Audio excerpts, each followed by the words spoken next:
નમસ્કાર વિદ્યાર્થી મિત્રો, let's enjoy chemistry with Dharmesh sir. Last time તમને એક્ઝામ્પલ નંબર 12 સુધી કમ્પ્લીટ કર્યા હતા. હવે એક્ઝામ્પલ નંબર 13 થી સ્ટાર્ટ કરીએ છીએ. અને બીજી એક વસ્તુ, જ્યારે આપ જે પણ કેલ્ક્યુલેશન છે એ એકોર્ડિંગ ટુ ટેક્સ્ટ બુકમાં આપી છે એના આધારે હું તમને સમજણ આપું છું કે કઈ રીતે દાખલો ગણી શકાય. આમ છતાં કેલ્ક્યુલેશનમાં અથવા ગણતરીમાં કોઈ ડાઉટ આવે છે અથવા ખબર નથી પડતી તો તમે બી ફ્રેન્ક મેસેજ કરી અથવા કોલ કરીને પૂછી શકો છો. હવે શરૂઆત કરીએ તો અત્યાર સુધી શીખેલા એક્ઝામ્પલની અંદર 12 સુધી કમ્પ્લીટ કર્યા હતા. હવે સ્ટાર્ટ થશે એક્ઝામ્પલ નંબર 13. તો એક્ઝામ્પલ નંબર 13 ની રકમ જોઈએ તો કંઈક તમને રકમ આવી આપી છે કે હાઇડ્રોજન પરમાણુના ઇલેક્ટ્રોન જ્યારે ઉર્જા સ્તર n બરાબર 4 માંથી ઉર્જા સ્તર n બરાબર 2 માં સંક્રમણ પામે ત્યારે ઉત્સર્જિત થતા પ્રકાશની તરંગલંબાઈ કેટલી હશે? વન્સ અગેન, હાઇડ્રોજન પરમાણુનો ઇલેક્ટ્રોન n બરાબર 4 માંથી n બરાબર 7 માં જાય, સોરી n બરાબર 4 માંથી n બરાબર 2 માં જાય ત્યારે તેની અંદર ઉત્સર્જિત થતા પ્રકાશની આપણે શું શોધવાની છે? તરંગલંબાઈ. તેની અંદર સૌપ્રથમ વિચારીએ તો અહીંયા આપણે બે સ્ટેટ આપેલા છે. એક આપ્યું છે ni, જેને કહીશું શરૂઆતની અવસ્થા, કેટલી છે? 4. ત્યાર પછી આવીએ nf, જેને આપણે કહીશું 2, કારણ કે n બરાબર 4 થી n બરાબર 2 માં જાય છે. ઉત્સર્જિત થતા પ્રકાશની તરંગ લંબાઈ શોધવાની છે. દર વખતે આપણે લખીએ છીએ તે h બરાબર પ્લાન્ક અચળાંક 6.626 ગુણ્યા 10⁻34 જૂલ ઇન્ટુ સેકન્ડ. ત્યાર પછી વિચારવામાં આવે સી, શૂન્ય અવકાશમાં પ્રકાશનો વેગ આવશે 3 ગુણ્યા 10⁸ મીટર પ્રતિ સેકન્ડ. હવે ઉર્જા E નું સૂત્ર છે E બરાબર RH into 1/ni² minus 1/nf². ચલો કિંમત મૂકી દઉં. RH ની વેલ્યુ તમે જાણો છો કેટલી થાય? તો 2.18 ગુણ્યા 10⁻18. ni નો સ્ક્વેર એટલે 4 નો સ્ક્વેર માઇનસ nf નો સ્ક્વેર એટલે 2 નો સ્ક્વેર. 4 નો સ્ક્વેર થશે 16 અને 2 નો સ્ક્વેર થશે 4. તો હવે તમે એવું લખી શકો છો 2.18 ગુણ્યા 10⁻18, પછી આવશે 1/16 માઇનસ 1/4. લસા લઈ અને સાદુરૂપ આપતા 2.18 ગુણ્યા 10⁻18, અહીંયા થઈ જશે 1 - 4/16. હજુ સાદુરૂપ આપીએ તો છેલ્લે તમને જવાબ મળે છે E બરાબર -4.0875 ક્રોસ 10⁻−19 જૂલ. 4.0 પછી 875 ક્રોસ 10⁻19 E બરાબર મળે છે. આપણને આ તો મળી ઉર્જા. તમારે શું શોધવાનું છે? આપણને આ જે પણ વસ્તુ મળી છે એ શું દર્શાવે છે? ઉર્જા. પણ આપણને ઉર્જા નહીં, પૂછ્યું શું છે? તરંગ લંબાઈ શોધો. ચલો તરંગ લંબાઈનું સૂત્ર તમે શીખ્યા છો. આટલી વસ્તુનો સ્ક્રીનશોટ લઈ લેશો પહેલા.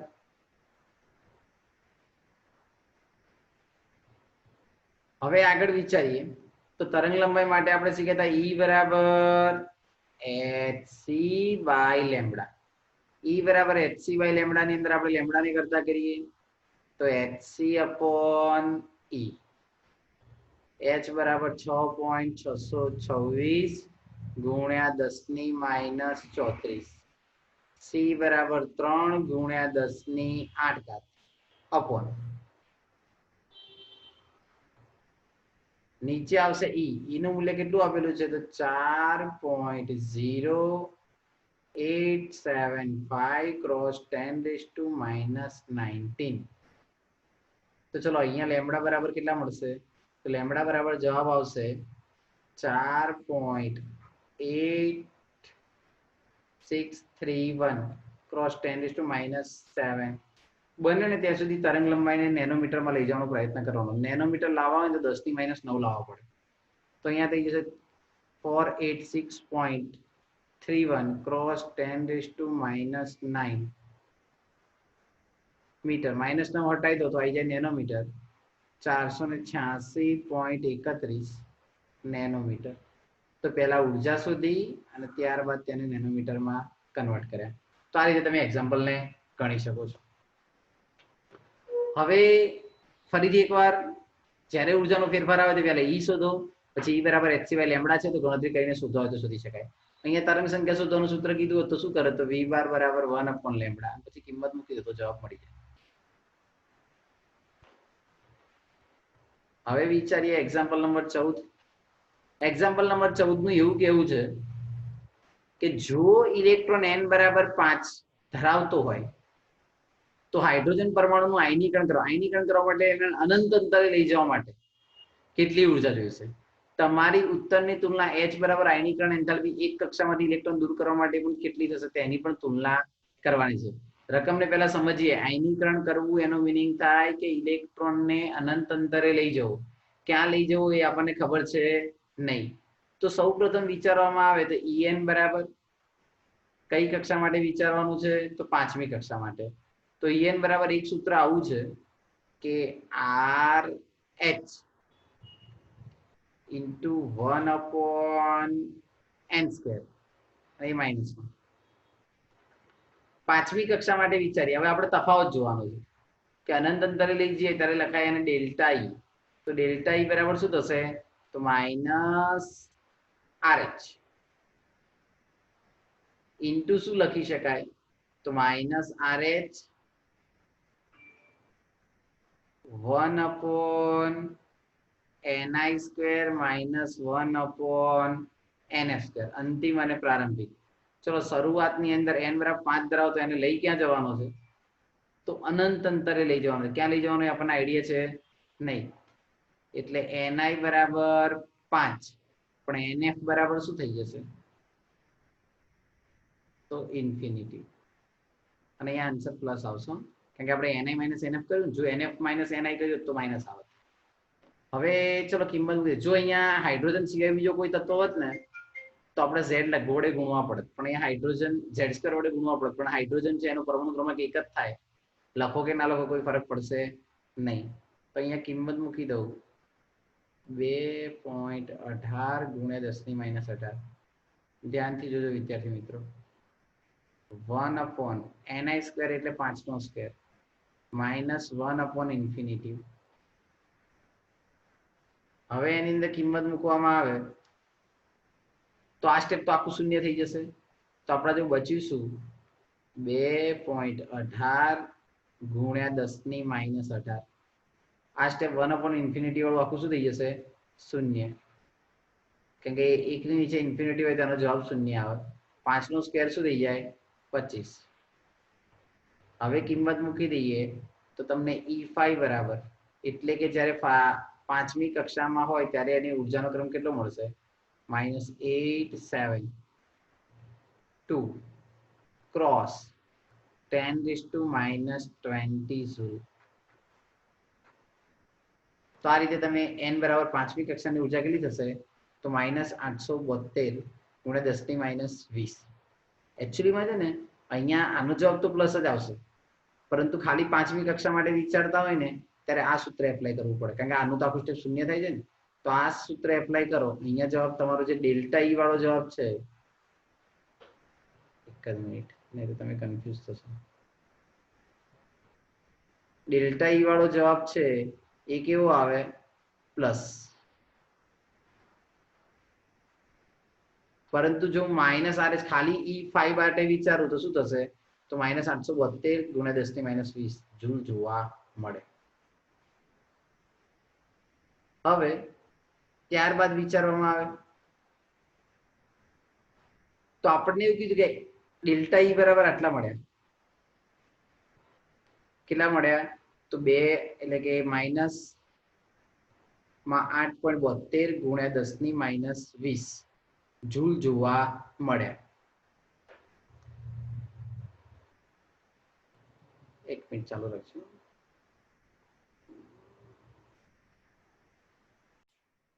તો અહીંયા તમે જોઈ શકો છો કે ડેલ્ટા ઈ બરાબર પ્લસ 872 ગુણ્યા 10 ની માઇનસ 20 જૂલ છે. આ તફાવત મળી ગયો. હવે તમારે વિચારવાની વસ્તુ એવી છે કે બે વસ્તુને કમ્પેરિઝન કરવી હોય તો કરી શકાય. n બરાબર 5 માટે વિચારીએ તો E5 નું સૂત્ર શું છે? તો માઇનસ RH ઇન્ટુ 1/n². ઉપર z² લખવા હોય તો પણ લખાય, પણ હાઇડ્રોજન છે એટલે એનું એ જ આવશે. તો માઇનસ 2.18 ગુણ્યા 10 ની માઇનસ 18 ભાગ્યા 5 નો વર્ગ. અહીંયાથી 1 નો વર્ગ તો 1 જ થશે. અને n બરાબર 5 માટે વિચારો તો 5 નો વર્ગ કેટલો થઈ જશે? તો 25. તો E5 બરાબર હમણાં લાયા હતા તેમ જ જાઓ, માઇનસ કેટલા આવશે? 8.72 ગુણ્યા 10 ની માઇનસ 20 છે. પેલાની અંદર આપણે ડેલ્ટા ઈ શોધ્યા હતા. અહીંયા શું શોધ્યું? તો ખાલી E5 માટે. આવું એમ કે છે કે આયનીકરણ n બરાબર 1 કક્ષા માટે કરો તો E1 બરાબર શું આવે? તો માઇનસ RH. અહીંયા વિચારો તો z²/n². તો માઇનસ RH કેટલા છે? તો માઇનસ 2.18 ગુણ્યા 10 ની માઇનસ 18. અહીંયા 1 નો વર્ગ કેટલો આવશે? તો 1 ભાગ્યા n એટલે 1 નો વર્ગ પાછો 1. તો જવાબ આવે માઇનસ 2.18 ગુણ્યા 10 ની માઇનસ 18. તમારે તુલના કરવી હોય તો પણ થઈ જાય. E1 બરાબર આટલા મળે છે અને E5 બરાબર આટલા મળે છે. એકમ બંનેમાં શું આવશે? તો જો તો H માટે પરમાણુની આયનીકરણ એન્થાલ્પી n બરાબર 1 સાથે ઉર્જા સરખામણી કરો તો તુલના કરી દે. E1 બરાબર આટલા છે, E5 બરાબર આટલા છે. પેલાની અંદર પહેલા આયનીકરણ કરવા માટે કેટલી ઉર્જા જોઈએ? તો એના માટે પહેલા શોધ્યા ડેલ્ટા E. હવે વાત કરીએ એક્ઝામ્પલ નંબર 15 માટે. એમ કે n બરાબર 6 માંથી ધરાવસ્થામાં ઇલેક્ટ્રોન દાખલ કરવા માટે ઉત્સર્જિત થતી રેખાની મહત્તમ સંખ્યા શોધો. ઇન્ટરેસ્ટિંગ એક્ઝામ્પલ છે. તમને શું કહે છે? n બરાબર 6 માંથી n બરાબર ધરાવસ્થા એટલે કે પહેલી અવસ્થામાં દાખલ થતી રેખાઓની કુલ સંખ્યા શોધો. તો સૌથી પહેલી વસ્તુ તો આપણે યાદ એવું રાખવાનું આના માટે કે રેખા કેટલી? તો અહીંયા પહેલું વિચારવામાં આવે એક n બરાબર 6 લઈ લઈએ, પછી 5, પછી 4, પછી 3, 2 અને 1. આ તમારી સમજણ માટે આ અલગ અલગ રેખાઓ વિચારી છે. ચલો ફરીથી એકવાર એ રેખાઓના નામ આપી દઈએ. એક તો n બરાબર 6, 5, 4, 3, 2 અને 1. હવે એમ કહે છે કે ધરાવસ્થામાં ઇલેક્ટ્રોન દાખલ થાય ત્યારે ઉત્સર્જિત થતી રેખાઓની મહત્તમ સંખ્યા શોધો. ચલો હું અહીંયા વિચારું તો પહેલા તો 6 માંથી 5 માં જવા માટેની એક રેખા, પછી 6 માંથી 4 માં જવાની શક્યતા 2 આવી શકે. 4 માં 6 માંથી પણ જવાય અને 5 માંથી પણ જવાય. 3 માટે શક્યતાઓ કેટલી થઈ જાય? તો પહેલા 6 માંથી પણ આવે, 5 માંથી પણ આવે અને 4 માંથી પણ આવે. 2 માટે કેટલી થઈ જશે? તો 6 માંથી પણ આવશે,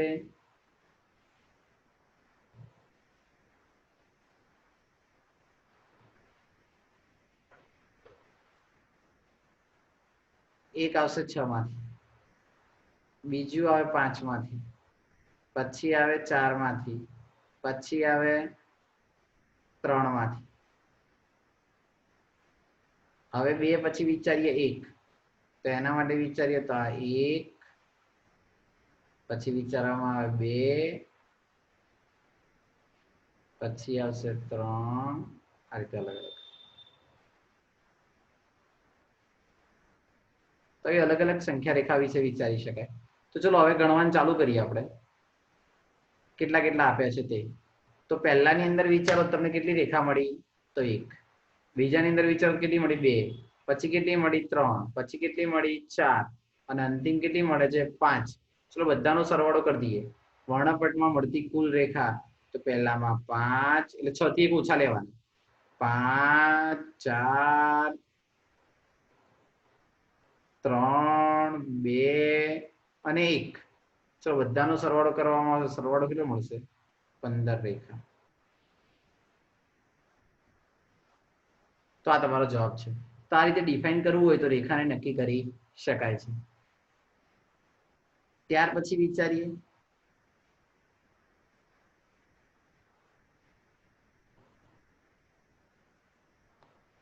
તો એક્ઝામ્પલ નંબર 16 તરફ જઈએ.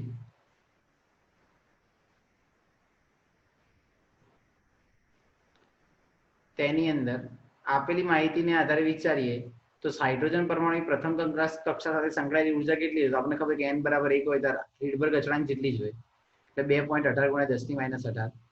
પાંચમી કક્ષા સાથે સંકળાયેલી ઉર્જા કેટલી હશે? તો આપણે કઈ કક્ષા માટે જોવાની છે? પાંચમી કક્ષા સાથે સંકળાયેલી ઉર્જા વિશે ચર્ચા કરવાની છે. ત્યાર પછી કમ્પેરિઝન જ કીધું છે, અહીંયા પણ ગણતરી એની એ જ છે, કે નવું નથી આમાં. હાઇડ્રોજન પરમાણુ માટે બોન્ડની પાંચમી કક્ષાની ત્રિજ્યા ગણવાની કીધી છે. શું ગણવાની કીધી છે? તો ત્રિજ્યાને ડિફાઇન કરો. તો સૌથી પહેલા ઉર્જા શોધી લઈએ. ચલો, તો પાંચમી કક્ષા માટેની ઉર્જા શોધવાની છે. તો અહીંયા સૂત્ર આવશે E5, હમણાં ગણિતું એનું એ જ, minus RH into Z² upon n². પણ તમે જાણો છો કે હાઇડ્રોજન માટે Z બરાબર 1 જ આવે. RH ની વેલ્યુ બધાને ખબર છે કે 2.18 ગુણ્યા 10⁻18. પાંચમી કક્ષા છે એટલે 5 નો વર્ગ થાય. 5 નો વર્ગ આવે 25. 25 નથી ડાયરેક્ટ કિંમત મૂકશો તો હમણાં આવ્યો તો એ જવાબ 8.72 ગુણ્યા 10⁻20 થયો. જે પાંચમી ઉર્જા માટે જે ઉર્જા જોઈતી હતી આપણને મળી ગઈ છે. હવે હું વિચારું કે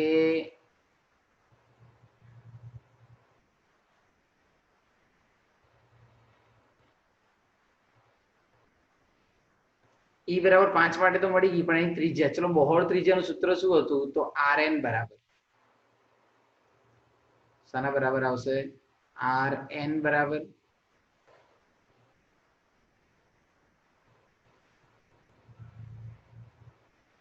તો બહોળ ત્રિજ્યાની અંદર યાદ રાખીશું કે Rn બરાબર સૂત્ર શું હતું?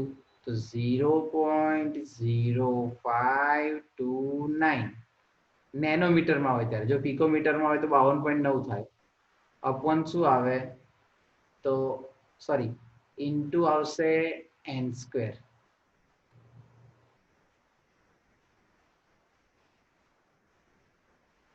હવે બહોળ ત્રિજ્યાની અંદર કિંમત મૂકી દઈએ. તો પાંચમી કક્ષા માટે વિચારો તો 0.059 સોરી 529 ગુણ્યા n² એટલે 5 નો વર્ગ કેટલો થાય? તો 25. ચલો ગુણાકાર કરી નાખે, જવાબ આવશે 1.3225 નેનોમીટર. શાના બરાબર મળ્યો? તો R બરાબર પાંચમી કક્ષા માટે વિચારીએ તો. બીજું બાળકો યાદ રાખજો, બહોળ ત્રિજ્યાની અંદર જો Z આપ્યા હોય તો ભાગવા પડે. પણ અહીંયા હાઇડ્રોજનની ચર્ચા કરી છે એટલે Z બરાબર કેટલા થઈ જશે? 1. એટલે આપણે ભાગવાની જરૂર નથી. ત્યાર પછી વિચારીએ એક્ઝામ્પલ નંબર, તો ફરીથી એકવાર અહીંયા E બરાબર 5 માટે ઉર્જા શોધી, એના માટે શું શોધી દીધી? બહોળ ત્રિજ્યા. એટલે તમને બે સૂત્રો આવડતા હોવા જોઈએ. E5 બરાબર -RH into Z² upon n², અને Rn બરાબર 0.0592 ઇન્ટુ n².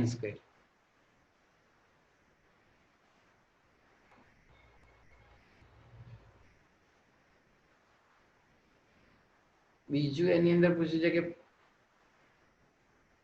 પરમાણવીય હાઇડ્રોજનની બામણ શ્રેણી માટે સૌથી લાંબા સંક્રમણ માટેની તરંગ સંખ્યા ગણો.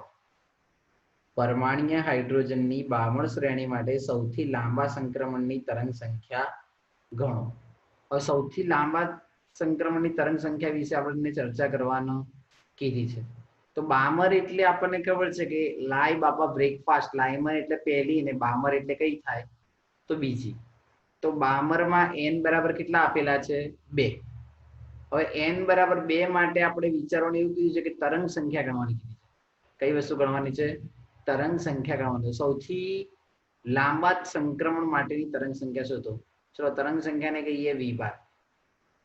આમ તો v બાર બરાબર સૂત્ર કે તો 1/λ થાય, અને 1/λ થાય તો આપણને સૂત્ર આવું ખબર છે. સાબિત કરવું હોય તો આવું આખું કરી શકાય કે E બરાબર hc/λ. તો લેમ્બડા બરાબર hc/e. પણ અહીંયા 1/λ લખું તો શું આવે? E/hc. અને 1/λ ને શું કહેતા હતા આપણે? तो वी बार बराबर R H into 1/ni² minus 1/nf², અને અહીંયા શું આવી જશે તો એચસી. આર એચ અને એચસી બધાની કિંમત તમે મૂકશો ને તો તમને જવાબ મળે છે 1.097 ક્રોસ 10⁻⁷. આવું આપણે થિયરીમાં સાબિત કર્યું હતું. એટલે આપણે અહીંયા ડાયરેક્ટ સૂત્ર એપ્લાય કરીશું. વી બાર શોધવાનું કે ત્યારે પણ તમને યાદ કરાવી દીધું કે કઈ રીતે આવ્યું. તો હવે એની અંદર વિચારું તો સૌથી પહેલી વસ્તુ વી બાર બરાબર આપણે આવું સૂત્ર સાબિત કરેલું છે કે 1.097 ક્રોસ 10⁻⁷. બામર એટલે કયા નંબરની તો બીજા નંબરની. સંક્રમણ માટે સૌથી લાંબુ કયું થયું તો 3. બામર પછીની પહેલી કઈ તો ત્રીજાનો સ્ક્વેર. તો અહીંયા આવશે 1.097 ક્રોસ 10⁻⁷. 2 નો વર્ગ કેટલો થશે તો 4. 3 નો વર્ગ કેટલો થશે તો 9. તો અહીંયા કિંમત મૂકી દેવામાં આવે તો શું થઈ જશે તો 1.097 ક્રોસ 10⁻⁷. અહીંયા એપ્લાય કરતો તો લસા લઈને આખું જવાબ લાવો તો 5 ભાગ્યા કેટલા આવશે તો 36. બનેલો 9 ચોક 36, 9 માંથી 4 બાદ કરો તો 5. ટોટલ જવાબ વી બાર બરાબર મળે છે 1.5236 ક્રોસ 10⁻⁶ મીટર ઇન્વર્સ. તો આ તમને શું મળી ગયા તો વી બાર. તો આ રીતે આપણે વી બારની ગણતરી કરવી હોય તો કરી શકાય છે. આથી પરમાણુમાં હાઇડ્રોજનની બામરની સૌથી લાંબી સંક્રમણ માટે તનની સંખ્યાનું મૂલ્ય કેટલું આવશે તો 1.5236 × 10⁻⁻⁷ મીટર ઇન્ટુ સેકન્ડ ઇન્વર્સ. હવે એના પછીની વાત કરીએ તો એક્ઝામ્પલ નંબર 18.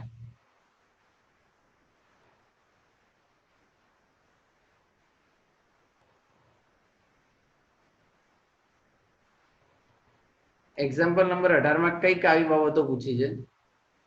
હાઇડ્રોજન પરમાણુ બોહર કક્ષા 1 માંથી બોહર કક્ષા 5 માં જાય છે. એટલે n બરાબર 1 છે અને 5 છે. કેટલી ઉર્જાની જરૂર પડશે એટલે ડેલ્ટા ઈ શોધવાની. ધરાવસ્થામાં ઇલેક્ટ્રોન પાછો આવે ત્યારે ઉત્સર્જિત થનાર પ્રકાશની તરંગ લંબાઈ કેટલી હશે અને ધરાવસ્થામાં ઇલેક્ટ્રોન ઉર્જા 2.18 × 10⁻11 આપેલી છે.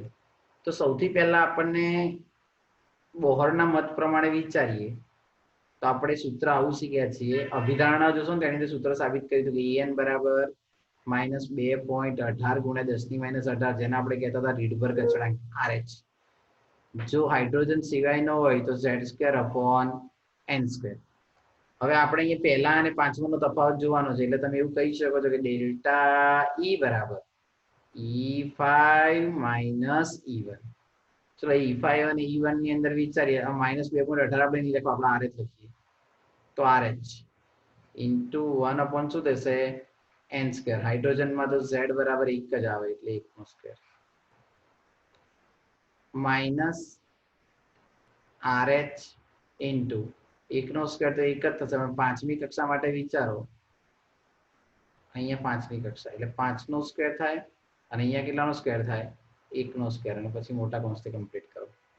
હવે એની અંદર કિંમત મૂકી અને સાદુરૂપ આપીએ તો RH કોમન આવી જાય તો -RH ઇન્ટુ શું થઈ જશે તો 1/, માઇનસમાં લીધેલા છે તો તમે એવું કહી શકો તો 1. હવે આ માઇનસ વાળાને આ બાદ લઈ જઈએ, માઇનસ માઇનસ પ્લસ થઈ જાય એટલે આ માઇનસ વાળાને આ બાદ લઈ જઈએ, પેલાના બાદ લઈ જઈએ તો 1/1 અને અહીંયા થઈ જશે 1/25. આ પ્લસ કરવા હતા એટલે. ચલો લસા લઈને જવાબ આવશો તો કંઈક આવું થાય. ચલો 1 સેકન્ડ ફરીથી જોઈ લો. E5 - E1 ની કિંમત મૂકી દીધી, માઇનસ વડે ગુણી દીધા તો આ રીતનો જવાબ આવ્યો -RH ઇન્ટુ 1/1 -1/25. હવે જો હું એને સિમ્પલ અને સરળ રીતે લખી નાખું તો શું લખાશે તો ડેલ્ટા E બરાબર RH ની કિંમત મૂકી દઉં તો 2.18 × 10⁻18. હવે અહીંયા 1 - 1/25 છે એનું સાદુરૂપ આપો તો 2.18 × 10⁻18 હવે શું થશે તો 25 માંથી એક બાદ કરો એટલે 24 ભાગ્યા 25 ટોટલ ડેલ્ટા ઈ બરાબર તમને જવાબ મળે છે 2.0928 ક્રોસ 10⁻⁻18 જૂલ. આ શું મળી ગયા ડેલ્ટા ઈ. હવે આ ડેલ્ટા ઈ ને ડિફાઇન કર્યા પછી તમારે લેમ્બડા શોધવાના છે. તો ચલો લેમ્બડાનું સૂત્ર શું છે તરંગ લંબાઈ? તો લેમ્બડા બરાબર hc અપોન ડેલ્ટા ઈ. એટલે ઈ બરાબર hc બાય લેમ્બડા. તો લેમ્બડા કરતા કરો તો એ થાય કે ના થાય? કિંમત મૂકી દો 6.626 ગુણ્યા 10⁻⁻ કેટલા આવશે તો 34. c બરાબર 3 ગુણ્યા 10⁸ ડેલ્ટા ઈ બરાબર 2.0928 ક્રોસ 10⁻⁻18. ચલો હવે અહીંયા કિંમત મૂકી દેવામાં આવે તો ટોટલ તમને લેમ્બડા બરાબર જવાબ મળે છે સાદુરૂપ આપતા 9.498 ગુણ્યા 10⁻8 મીટર. કોઈ નેનોમીટરમાં લઈ જવા હોય તો 94.98 નેનોમીટર જવાબ આવે. તો એચ પરમાણુની બોહર કક્ષામાં 1 માંથી 5 માં લઈ જવા માટેનો જવાબ શું આવ્યો તો 2.0928 ગુણ્યા 10⁻18 અને તરંગ લંબાઈ કેટલી આવી તો 9.498 ગુણ્યા 10⁻8 મીટર. તો આ રીતે તમે એને ડિફાઇન કરવું હોય તો કરી શકો છો. ત્યાર પછી અહીંયા સુધીના આપણે એક્ઝામ્પલ રાખીએ છીએ. એના પછી આવા જ બીજા એક્ઝામ્પલ છે જેની ચર્ચા કાલે કરીશું. ખાસ વિદ્યાર્થી મિત્રો, એક્ઝામ્પલ તમારી હિન્ટ માટે છે, તેને પ્રોપર સમજો. કંઈ અટકતા હોય તો તમે પૂછી શકો છો. અને હાઇડ્રોજન પરમાણુની બોહર કક્ષાની અંદર જે પણ વસ્તુ આપી છે બોહરના નિયમને આધારે આ વચ્ચેનો પોર્શન છે ને એને આધારે દાખલા છે. થિયરી નથી પૂછાતી પણ દાખલા પૂછાય તો તેને બહુ પ્રોપર અને વ્યવસ્થિત તૈયાર કરવા.